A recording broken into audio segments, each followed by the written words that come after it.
درہم برہم ہیں. اس کے برخلاف مجھے لگتا ہے کہ شام کی حکومت کسی طور بھی سرگرداں نہیں ہے اور حالات مکمل اختیار میں ہیں. عبد الملک مروان کے ہوتے ہوئے ایک مضبوط اور مسلط حکومت ہو گئی ہے. اگر آل زبیر سچ میں دین کے لیے فکر مند ہیں اور بنی امیہ کو دشمن جانتے ہیں تو انہیں بھرپور انداز میں میدان میں آنا چاہیے. اس مٹھی بھر سونے کے سہارے نہیں جو بلاخرز ہوتا ہے. میں مانتا ہوں کہ یہ ساری امداد آپ کے عزم و ارادے کے سامنے کچھ بھی نہیں، مگر میں جو کچھ بھی کر سکتا تھا وہ یہی تھا. میں ابھی کوفہ آیا ہوں، ابھی میں کوفے کے حالات پر مسلط نہیں ہوں.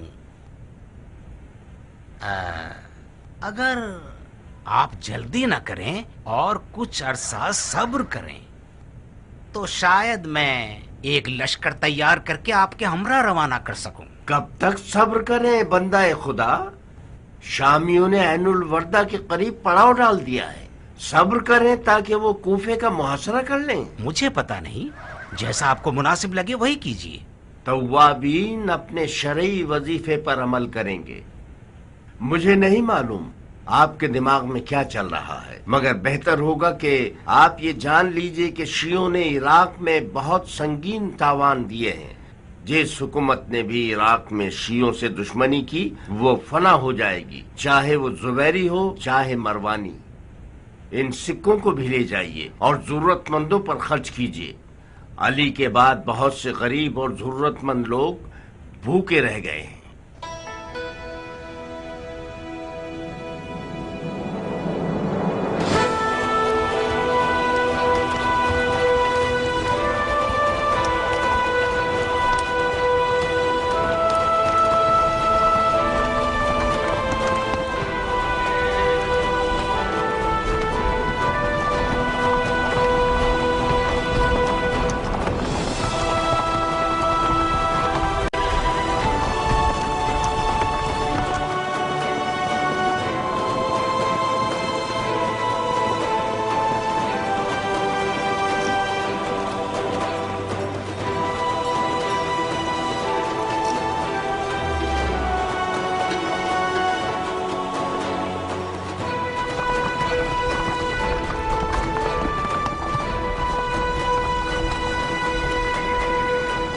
بھائیو، ہم اپنے پیر و مرشد سلیمان کے حکم پر نہر القمد کے پاس پڑاؤ ڈالیں گے تاکہ سید الشہداء حسین ابن علی کے روزے کی زیارت کے لیے آمادہ ہو سکیں.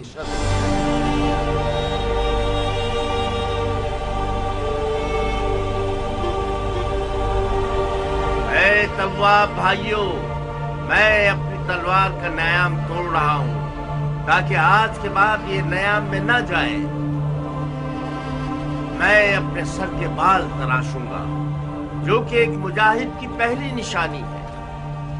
میں غسل شہادت کروں گا اور کفن پہنوں گا اور قسم کھاتا ہوں کہ نہ مال غنیمت کی لالچ میں لڑ رہا ہوں اور نہ دنیا کی لالچ میں.